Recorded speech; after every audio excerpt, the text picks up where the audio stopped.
கர்த்தருடைய பரிசுத்த நாமத்திற்கு மகிமை உண்டாவதாக. இன்றைய வசனம் சங்கீதம் 37:5. உன் வழியை கர்த்தருக்கு ஒப்புவித்து அவர் மேல் நம்பிக்கையாயிரு, அவரே காரியத்தை வாய்க்க பண்ணுவார். இதனால் கூட இந்த வார்த்தை கேட்குற ஒவ்வொருத்தர் வாழ்க்கையிலையும் நாம் என்ன செய்யணும், நம்முடைய வழிகளை, நம்முடைய பிரச்சனைகள் எதுவாக இருந்தாலும் அவனுடைய கரத்தில் ஒப்படைச்சிடணும். அவனுடைய கரத்தில் ஒப்படைச்சிட்டு நம்ம நம்பிக்கையாக இருக்கணும். உங்கள் உபத்திரங்களை, உங்கள் கண்ணீரை, உங்களை என்ன தேவையாக இருக்கும், உங்கள் கடன் பிரச்சனைகள், என்னென்ன காரியத்து குறித்தெல்லாம் நீங்கள் வேதனைப்பட்டு கொண்டு இருக்கிறார்களோ அந்த காரியங்களாம் ஆணுடைய கரத்தில் ஒப்படைச்சிருங்க. நீங்கள் போகிற பாதி ஆணுடைய கரத்தில், எந்த பாதையில் கடந்து போனாலும் அந்த ஆண்டோட ஒப்படைச்சிருங்க. ஆணுடைய கரத்தில் ஒப்படைச்சிட்டு அவர் பார்த்து கொள்வார் அப்படின்னு சொல்லி அவர் மேலே நம்பிக்கையாக இருக்கும்போது நம்ம போகிற வழியில் நமக்கு அவருக்கு சித்தமான பாதையில் ஆண்டு நம்மளை கொண்டு போவார். அவர் கருத்தில் நம்ம ஒப்படைச்சோம், அவ்வளோதான். அவருக்கு சித்தமான பாதையில் ஆண்டு நம்மளை கொண்டு போவார். அப்போ அவர்கிட்ட ஒப்படைச்சிட்டோமா அவருக்கு எல்லா காரியத்தை அவர் வாய்க்க பண்ணுவார்.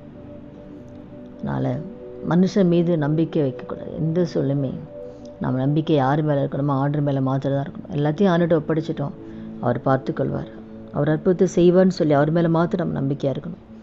யோபுல கூட பார்க்கும்போது நான் போக வழியை அவர் அறிவார், அவர் என்னை சோதித்த பின் நான் பொன்னாக விளங்குவேன்னு சொல்லி யோபு சொல்வார்.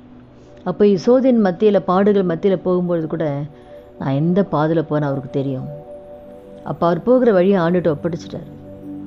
அப்போ ஒரு சோதனை பாதையில் கடந்து போனால் கூட என் வழி ஆண்டுக்கு தெரியும், அவர் என்னை சோதிச்சப்பறம் நான் பொண்ணாக மாறுவேன் அப்படின்னு சொல்லி யோபு சொல்கிறார். அப்போ நம்ம வாழ்க்கையோட நம்ம போகிற வழியை எதுவாக இருந்தாலும் அது ஆண்டுகிட்ட ஒப்படைச்சிடும் போது அவருக்கு சித்தமான பாதையில் அவர் நம்மளை கொண்டு போய் நிறுத்துவார். ஒப்படைச்சிட்டு நம்ம எல்லாத்துலேயுமே நம்பிக்கையாக இருக்கணும். எந்த காரியம் இருந்தாலும் ஆண்டுகிட்ட, பிள்ளைகளோட காரியம், பிள்ளைகளுடைய எதிர்காலம், குடும்பத்தின் தேவைகள், எந்த காரியமாக இருந்தாலும் ஆண்டோட கரத்தில் ஒப்படைச்சிட்டு நம்ம ஆண்டர் மீது மாத்திரம் நம்பிக்கையாக இருக்கும்போது நிச்சயமாக நம்மளுடைய காரியம் எல்லாவற்றையுமே கர்த்தர் வாய்க்க பண்ணுவார். நான் இந்த வார்த்தை கேட்குற யாரும் எந்த சொல்லுமே சொந்து போகாதீங்க. உங்கள் எல்லா காரியத்தையும் ஆண்டுகிட்ட ஒப்படைச்சிருங்க. உங்கள் காரியத்தெல்லாம் கர்த்தர் வாய்க்க பண்ணுவார், பெரிய காரியம் செய்வார். ஜெபிக்கலாமா? துதிகள் மத்தியில் வாசம் சார் நல்ல தகப்பனே, இயேசுவின் நாமத்தின் சமூகத்தில் வருகிறோம்.